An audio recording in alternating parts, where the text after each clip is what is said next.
George friends, कैसे आप सब? आई होप आप सब बहुत ही अच्छे होंगे। तो पहले फ्रेंड्स, आप सभी के लिए हम लोग लेकर के आए हुए हैं झारखंड अधिविद्य परिषद द्वारा आयोजित झारखंड इंटरमीडिएट परीक्षा 2024 का मैथमेटिक्स पेपर, जो कि क्लास 12 के बच्चों के लिए होने वाला है और आज लेक्चर 1 होने वाला है।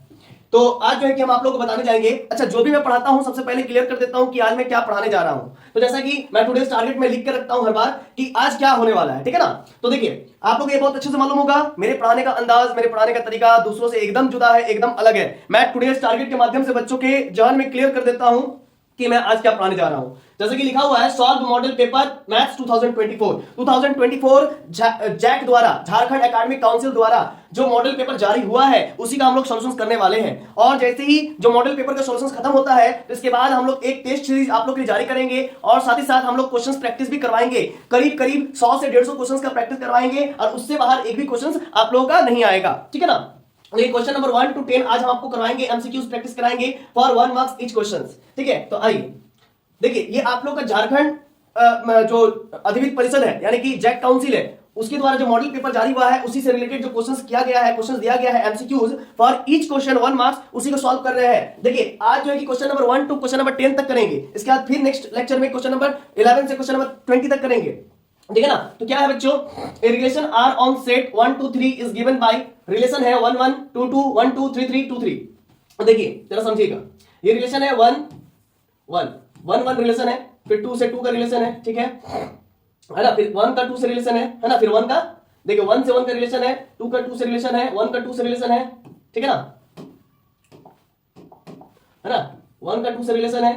इसके बाद फिर क्या है, 3 का रिलेशन किससे है, 3 से है। फिर 2 का रिलेशन किससे है, 2 का रिलेशन 3 से है। तो देखिए, इस बात को जरा समझिएगा बच्चों कि यदि A रिलेटेड टू A रहे, ठीक है ना, और B रिलेटेड टू B रहे और C रिलेटेड टू C रहे, मतलब एक बात आप समझिएगा, अगर आप मिरर में, आईना में अपने आप को देखेंगे तो आप आईना में जो परछाई बनेगा वो भी तो आपको देखेगा ना। मतलब आप अगर अपने आप को आईना में देखेंगे तो आईना भी आपको देखेगा, आपका परछाई जो बन रहा है वो भी आपको देखेगा। तो आप दोनों में कैसा रिलेशन होगा, रिफ्लेक्सिव रिलेशन होगा। क्या होगा, रिफ्लेक्सिव रिलेशन, ठीक है ना। यहाँ पर भी कुछ वैसा ही हो रहा है, 1 को 1 देख रहा है और इधर वाला 1 इसको भी देख रहा है, मतलब 1 का इमेज 1 बन रहा है और 1 का प्री इमेज 1 बन रहा है। फिर 2 का इमेज 2 बन रहा है और 2 का प्री इमेज 2 बन रहा है, ठीक है ना। इसी प्रकार से 3 का इमेज 3 बन रहा है और 3 का प्री इमेज 3 बन रहा है, ये 3 का प्री इमेज 3 बन रहा है। तो ऐसी स्थिति में हम लोग कहते हैं रिफ्लेक्सिव रिलेशन। कैसे, क्या कहते हैं, रिफ्लेक्सिव रिलेशन। फिर आप कहोगे सर यहाँ पर 1 2 है, आप कहोगे कि 1 रिलेटेड टू 2 है, 1 रिलेटेड टू 2 है, तो हम कहेंगे ढूंढो ना बाबू 2 रिलेटेड टू 1 है। तो कहोगे सर 2 रिलेटेड टू 1 यहाँ पर नहीं है। अगर 2 रिलेटेड टू 1 मिलता तो हम कहते हैं इसको सिमेट्रिक रिलेशन। क्या कहते हैं, सिमेट्रिक रिलेशन,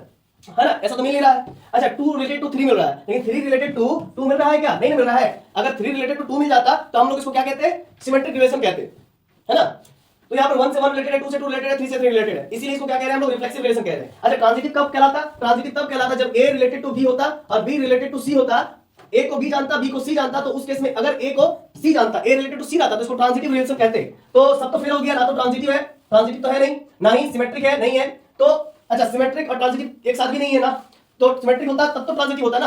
मतलब सिमेट्रिक अगर रहता, है ना, और ट्रांजिटिव रहता, और ट्रांजिटिव तो है नहीं और सिमेट्रिक भी नहीं है, तो ये भी ऑप्शन खत्म, ये भी खत्म, ये भी खत्म, ये ऑप्शन ये खत्म, ये तीनों का तीनों ऑप्शन खत्म। सिर्फ और सिर्फ क्या बचेगा, रिफ्लेक्सिव रिलेशन, क्योंकि 1 को 1 जानता, 2 को 2 जानता, 3 को 3 जानता है। इसी वजह से ये कैसा रिलेशन है, रिफ्लेक्सिव रिलेशन है। क्लियर है, समझ पा रहे हैं ना बच्चों, क्लियर है।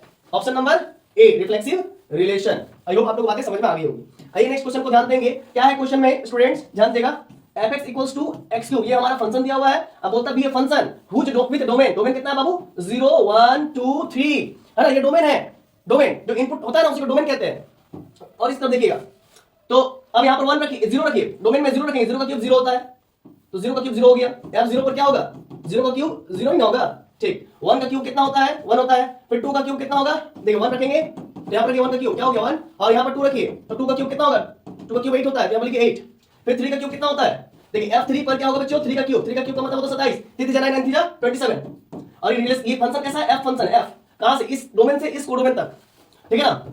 F is equal to x cube, ये function with domain this, then domain of F inverse. अच्छा, इतना दे दिया है, आपसे पूछ रहा है कि F इनवर्स का डोमेन क्या होगा, तो F इनवर्स इधर होगा, इस तरफ जो फंक्शन होगा उसको F इनवर्स कहेंगे। तो F इनवर्स का डोमेन क्या है, ये वाला डोमेन हो गया। तब देखिए F का डोमेन क्या है, ये वाला, और F इनवर्स का इधर से इधर जा रहा है, तो डोमेन ये वाला हो जाएगा। तो 0 1 8 27, तो 0 1 8 27 ये वाला ऑप्शन हो गया, ठीक है ना, 0 1 8 27। चलिए आगे बढ़िए। हाँ, तो जैसा कि आप सभी देख पा रहे हैं कि ये तीसरा क्वेश्चन है।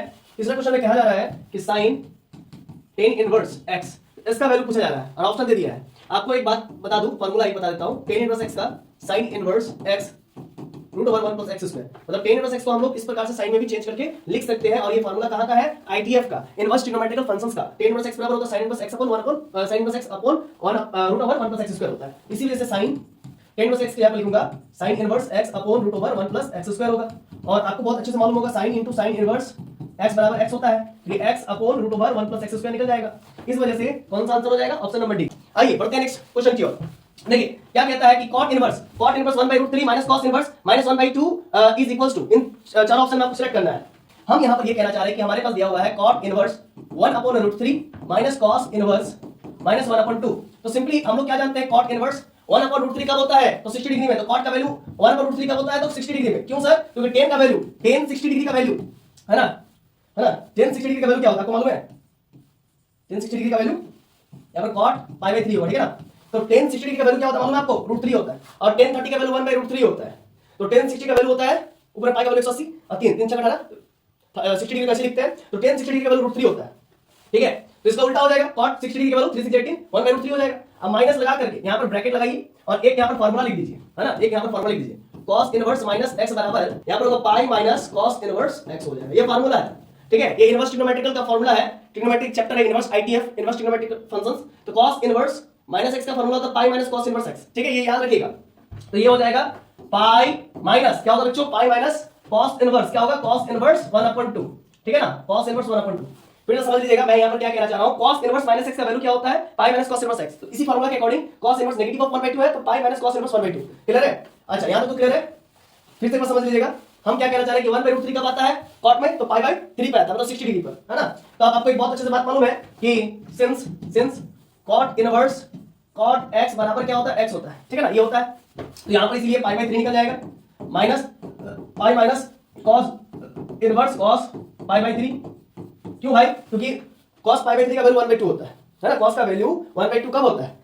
60 डिग्री पर, है ना। इसीलिए π/3 minus pi minus cos inverse cos π/3 का वैल्यू होता है π/3। आप यहां पर ये चीज भी लिख सकते हैं कि since cos inverse cos x बराबर x होता है ना। इसीलिए cos इनवर्स cos x बराबर x होता है, तो सिर्फ x बोले तो π/3 निकल गया। तो आपका क्या आ गया रिजल्ट? π/3 माइनस का पाई और माइनस माइनस प्लस π/3, ठीक है ना। तो ये π/3 और ये π/3 मिलकर के कितना हो जाएगा बोलो? 2π/3 माइनस का पाई कितना हो गया? ये π/3 प्लस π/3 मिलकर 2π/3, दो है ना, एक और एक दो, तो 2π/3 माइनस पाई, तो 2π/3 माइनस का पाई, तो 2π माइनस 3π अपॉन 3, तो 2π में से माइनस 3π जाएगा तो कितना बचेगा? माइनस π/3, है ना। 2π में से अगर 3π जाएगा तो माइनस π/3, तो minus π/3 option number B is the correct answer, ठीक है ना, यह करेक्ट ऑप्शन। क्लियर? आगे बढ़े। देखिए नेक्स्ट क्वेश्चन है ये इस प्रकार से, ये भी बहुत शानदार क्वेश्चन है। बोलता है कि if 2x + y 4x matrix form में दिया हुआ है, ये दोनों बराबर दे दिया, दोनों को इक्वल मैट्रिक्स दिखा दिया है, then the value of x and y। तो सिंपल बात है 2x + y बराबर 7, ये इक्वेशन 1 हो गया, ठीक है। और आप यहां पर ये मान सकते हो क्या भाई, 2x + y इसको इससे इक्वेट कर दिए, है ना, 2x + y = 7, ठीक है। इसके बाद फिर आप क्या कर सकते हो बच्चे, आप लिख सकते हो 4x = x + 6। जहां पर आपको इजी रहेगा वही काम करेंगे, बस हार्ड नहीं करेंगे। देखो ये वाला इसके साथ, है ना, ये वाला पोजीशन को इस पोजीशन के साथ हमने इक्वेट किया, कंपेयर किया, इक्वल दिखा दिया, 4x = x + c और 2x + y = 7, 2x + y = 7, ठीक है। बस x और y का ही वैल्यू चाहिए, बस हो जाएगा। देखो 4x है बच्चा, -x हो गया, इसको इक्वेशन 2 मान लो, इधर आ गया -x = 6, तो 40 में से 3x जाएगा तो कितना बचेगा? 4x में से x जाएगा तो बचेगा 3x = 6, तो x बराबर क्या हो जाएगा? 6/3, यानी कि 3 2 6, यानी कि 2, x का वैल्यू क्या आ गया बच्चा? 2 आ गया। अब इक्वेशन 1 में पुट कर दो, x का वैल्यू 2 + y = 7, तो y + 2 * 4 = 7, तो y बराबर हो जाएगा 7 - 4, तो 7 में से चल गया तो 3, y का वैल्यू कितना हो गया? 3, तो x का वैल्यू 2, x का वैल्यू 2 और y का वैल्यू 3, है ना, y का वैल्यू 3, तो x का वैल्यू 2, जरा देखो बच्चा लो, x का वैल्यू 2, y का वैल्यू 3, ऑप्शन नंबर बी, है ना। फिर से एक बार समझ लो, देखो y का वैल्यू 3 मिला और x का वैल्यू 2 मिला, तो x का वैल्यू 2 और y का वैल्यू 3, ये वाला आंसर हो गया। ये दोनों इक्वल दिखा दिया था, पूछ रहा था x और y का वैल्यू, ठीक है, हो गया, x का वैल्यू 2 और y का वैल्यू 3, मतलब बी ऑप्शन। चलिए नेक्स्ट क्वेश्चन है, let a B any square matrix. तो मान लो भाई a कोई स्क्वायर मैट्रिक्स है, 1 3 2 और इधर 4 मान लेते हैं, ठीक है, 1 3 2 4 मान ली।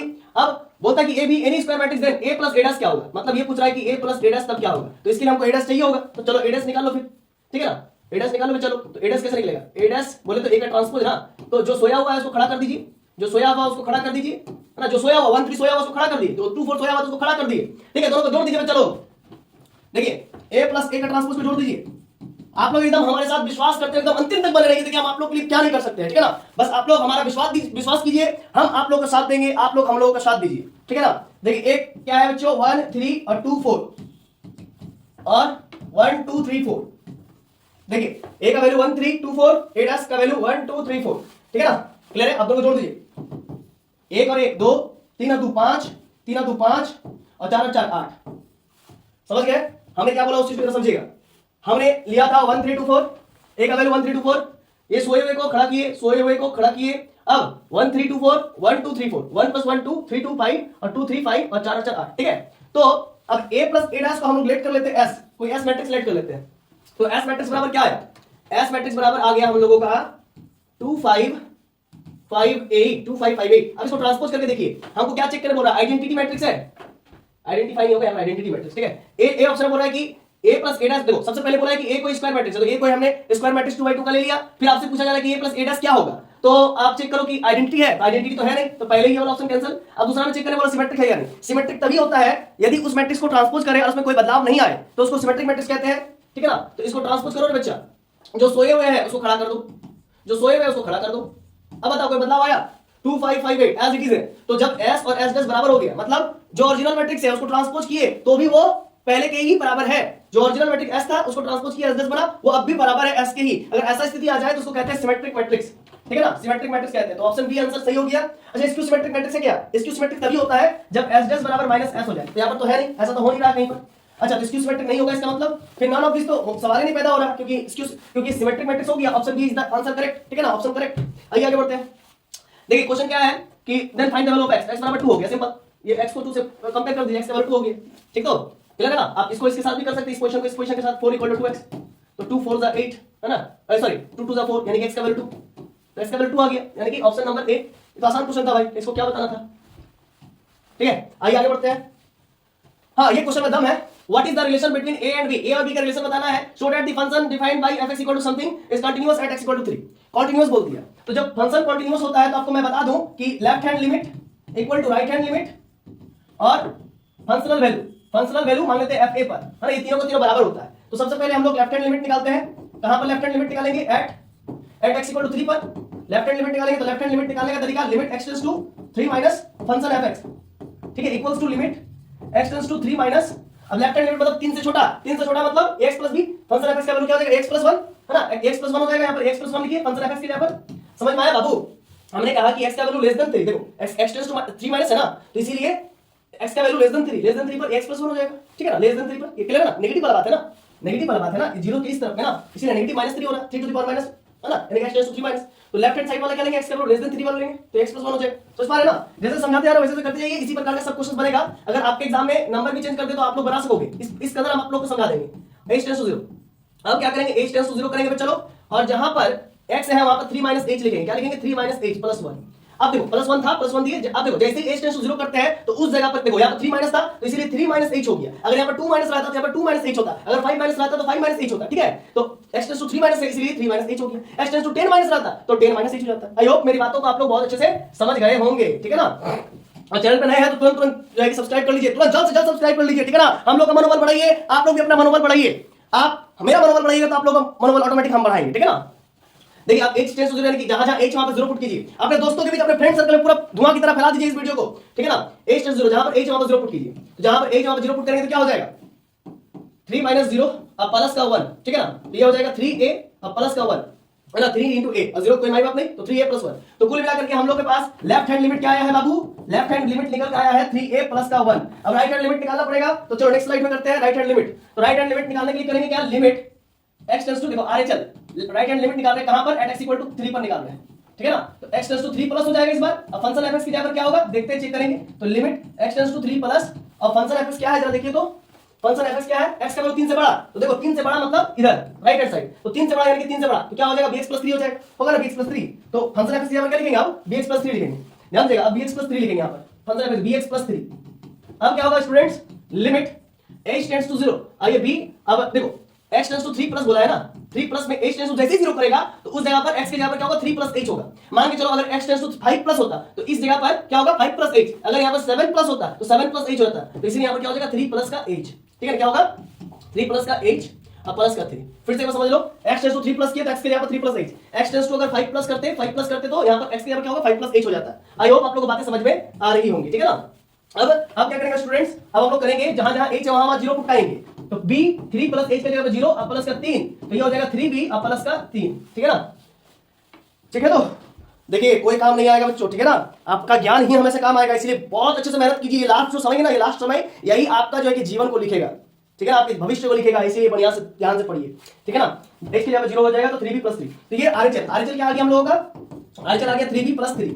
अब गिवन फंक्शन क्या है, गिवन वैल्यू ऑफ फंक्शन क्या है, गिवन वैल्यू ऑफ फंक्शन क्या है एट x इक्वल टू 3 का, वो चेक कर लेते हैं। आइए देखिए, यहां पर बोला कि x का वैल्यू 3 भी हो सकता है, 3 से छोटा भी हो सकता है, तो उस केस में ये लेंगे, है ना, x प्लस 1, ठीक है ना। तो यानी कि अब यहां पर हम लोग x का वैल्यू हम 3 ले लेते हैं, x का वैल्यू 3 ले लेंगे तो क्या हो जाएगा, देखो तो x का वैल्यू 3 ले लेंगे तो x प्लस 1 आ जाएगा, fx का वैल्यू क्या आ जाएगा, x का वैल्यू देखो यहां पर 3 है ना, यहां पर 3 ले लो, 3a प्लस 1 आ जाएगा, यहां पर क्या आ जाएगा 3x है ना प्लस 1, तो यहां पर a के यहां पर क्या आ जाएगा, x के यहां पर क्या आ जाएगा, देखो ना भाई क्या है, x प्लस 1 है ना, हाँ तो x प्लस 1 ही लिखेंगे पहले तो x प्लस 1 लिख लेंगे। आइए x प्लस 1, ठीक है, अब ध्यान दो, x के यहाँ पर 3 रखेंगे तो क्या हो जाएगा 3a प्लस का 1 हो जाएगा, 3a प्लस का 1 होगा ना। आई होप आप लोग बातें समझ पा रहे होंगे, जहां पर ऐसा 3x ऐसा था ना, चलो 3x प्लस 1 था ना, तो x के यहाँ पर a रख दिए, है ना, x के यहाँ पर सॉरी 3 रख दिए, देखिए यहाँ पर है ना ax प्लस 1, ax प्लस 1, तो x के यहाँ पर 3 रखना है, इस x के जगह पर 3 रखना है, तो 3a प्लस 1 हो जाएगा, इसलिए 3a प्लस 1, तो x के यहाँ पर क्या रखना है, x के यहाँ पर क्या रखना है 3 रखना है ना। यहाँ पर क्या था, यहाँ पर आपका क्या था स्टूडेंट्स, आप देखो ना ax प्लस 1 था ना, तो fx इक्वल्स टू आपका था ax प्लस 1, ठीक है, x के यहाँ पर 3 रखोगे तो 3a प्लस 1, ठीक है ना। तो इस प्रकार से आपका क्या निकल के आया f3 पर 3a प्लस 1, और आपको पहले ही बोल दिया कि गिवन फंक्शन क्या है, कॉन्टिन्यूअस है, ठीक है ना। तो गिवन फंक्शन अगर कॉन्टिन्यूअस होता है तो इसके बाद आप लिखिए तो LHL equal to RHL equal to f का वैल्यू 3 पर, तीनों के तीनों बराबर होगा। तो LHL का वैल्यू क्या आया है जरा देखिए, तो LHL का वैल्यू 3a प्लस 1, तो लिखिए यहाँ पर 3a प्लस 1, और RHL का वैल्यू क्या आया है भाई 3b प्लस 3 लिखिए, और f3 का वैल्यू क्या आया 3a प्लस 1। तो इन दोनों को तो हम नहीं लेंगे, मतलब इन दोनों को लीजिए, चाहे इन दोनों को लीजिए बताइए इससे, तो हम लोग सिर्फ एक बार में एक ही काम करेंगे, मतलब 3a प्लस 1 लेंगे इक्वल टू 3b और प्लस का 3 लेंगे, ठीक है। तो 3a माइनस 3b एक तरफ कर दिए, इधर 3 माइनस 1 हो गया, 3a है और ये प्लस 3b है, तो इधर है माइनस 3b, और 3 उधर था प्लस 1 इधर है, उधर गया तो माइनस 1, तो यहाँ पर 3 कॉमन ले लेते हैं, तो a minus b equal to 3 में से 1 गया तो कितना बचेगा 2, 3 में से 1 गया तो 2 बचेगा। तो a माइनस b का वैल्यू कितना आया, a माइनस b का वैल्यू आया 2/3, a माइनस b का वैल्यू 2/3। तो देखो तो यहाँ पर कुछ आंसर है ऐसा कुछ, a minus b equal to 2/3, हाँ मिल गया, देखो भाई a minus b equal to 2/3 है ना, a minus b equal to हम लोग का आंसर आया a minus b equal to 2/3, यही रिलेशन आया है, तो ये रिलेशन इसमें है, देखो देखो जरा a minus b equal to 2/3, तो ऑप्शन नंबर सी हो गया आंसर, ठीक है। आइए आगे बढ़ते हैं,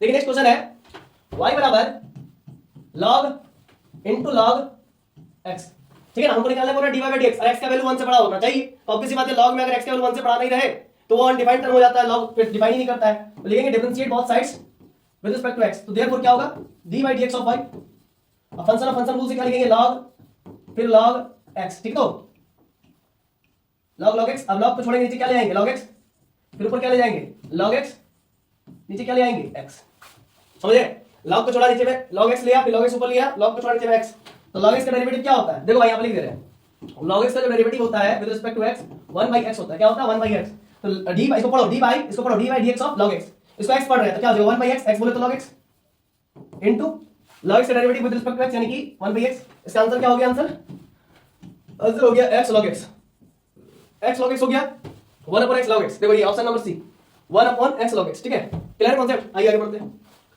देखिए नेक्स्ट क्वेश्चन है इस प्रकार से √x प्लस √y, और भी बहुत सारे जो भी आपका मार्केट में गेस्ट पेपर वगैरह जो भी निकला है ना, सारा का सॉल्यूशन हम करवाएंगे, सारा को समझाएंगे आपको, टेंशन मत लीजिए, ताकि आप एग्जाम में देखिए गेस्ट पेपर में सॉल्यूशन तो छापा हुआ रहता है, लेकिन आप उसको देख के समझ नहीं पाते हो, याद कर लेते हो, फिर एग्जाम में भूल जाते हो, तो हम समझाएंगे ना, आपका दोस्त आपका यार है ना, आपका फ्रेंड, आप जो कह लो, देखिए ध्यान देगा, इसको dy by dx निकालना, तो लिखेंगे differentiate both side with respect to x, then we get, तो देखो ऊपर में √x, रूट को छोड़ेंगे नीचे में x, अब प्लस, फिर ऊपर में √y, रूट को छोड़ेंगे नीचे में y, फिर ऊपर में क्या ले जाएंगे y, फिर नीचे में x, क्यों भाई, क्योंकि with respect to x differentiate कर रहे हैं, है ना, ऊपर √x, रूट को छोड़े नीचे में x, रूट को छोड़े नीचे में y, फिर ऊपर y नीचे में y, x है ना, विद रिस्पेक्ट टू x, और ये √a का डेरिवेटिव 0 हो जाएगा, कांस्टेंट का डेरिवेटिव 0 होता है, और ये यहां पर फार्मूला लिख दे रहे हैं, ये फार्मूला होता है dy by dx of √x का डिफरेंशिएशन होता है 1/2 √x, सर इसको प्रूफ भी कर दीजिए, कर देते हैं, देखिए x का वैल्यू हाफ है ना, रूट का मतलब हाफ होता है, रूट का मतलब हाफ होता है, हाफ r हो गया और पावर में हाफ -1 हो जाएगा, ठीक है ना, क्योंकि x to the power n का डेरिवेटिव क्या होता है, nx to the power n -1, ठीक है ना, क्या होता है nx to the power n -1, ठीक है ना, n -1, ठीक। तो देखिए 1/2 x to the power half में एक जाएगा तो -1/2, तो ये हो जाएगा 1/2 और ये नीचे आएगा तो x to the power plus half, और इसी को हम लिख सकते हैं 1/2 रूट x, क्योंकि प्लस हाफ का मतलब रूट x होता है।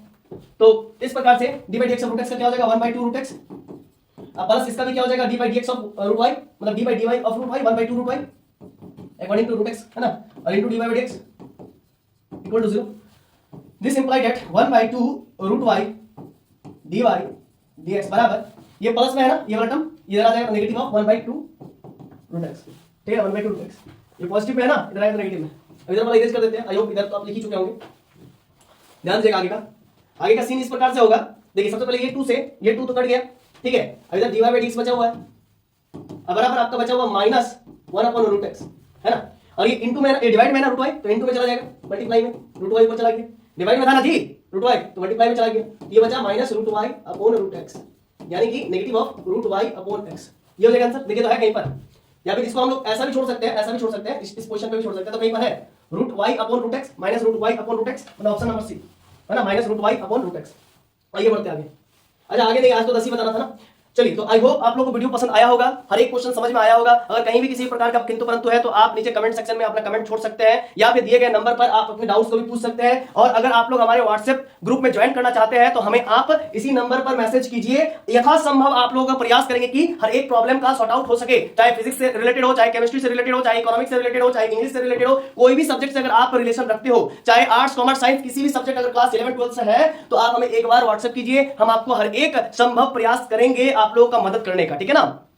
ठीक तो लास्ट में जाते जाते फिर से एक बार दिल की गहराई से आप सभी का धन्यवाद। आप लोगों ने अपना कीमती समय, अपना कीमती वक्त निकाल करके झारखंड मैथ जोन के इस ऑफिशियल प्लेटफॉर्म पर अपना समय बिताया, इसके लिए दिल की गहराई से बहुत बहुत धन्यवाद। जय श्री राम। और आप लोग गूगल प्ले स्टोर से जो है कि हमारे झारखंड मैथ जोन के एप्लीकेशन को डाउनलोड कर लीजिए, अभी कर लीजिए, तुरंत कर लीजिए, और आप लोग का हर एक प्रॉब्लम का समस्या यहाँ पर भी दूर हो सकता है। हालांकि हम लोग है ही, हम लोग का मेन उद्देश्य पैसा कमाना नहीं है, मेन उद्देश्य जन जागृति और पूरे विश्व को, पूरे देश को, पूरे झारखंड को, पहले पूरे झारखंड को शिक्षित करना, ठीक है ना। और कम से कम मतलब आप कह सकते हो कि समय के अंदर, है ना, और निःशुल्क शिक्षा हर एक बच्चों को मिलना चाहिए, जो गांव में हो, देहात में हो, हर एक बच्चे को मिलना चाहिए, ठीक है ना। इसी उद्देश्य के साथ हम लोग अलविदा लेंगे, लेकिन आप लोग को बता दूं कि हम लोग फेसबुक पे भी है, इंस्टा पे भी है, व्हाट्सएप पे भी है, ठीक है ना। और हम लोग रेसिडेंशियल कह सकते हैं जो ट्यूशन हब है वो है धनबाद में, धनबाद झारखंड में है। तो फिर से एक बार बहुत बहुत धन्यवाद, मिलते हैं नेक्स्ट वीडियो में, तब तक के लिए आप लोग अपना प्यार झारखंड मैथ जोन के इस प्लेटफॉर्म पे बरकरार रखिए। धन्यवाद।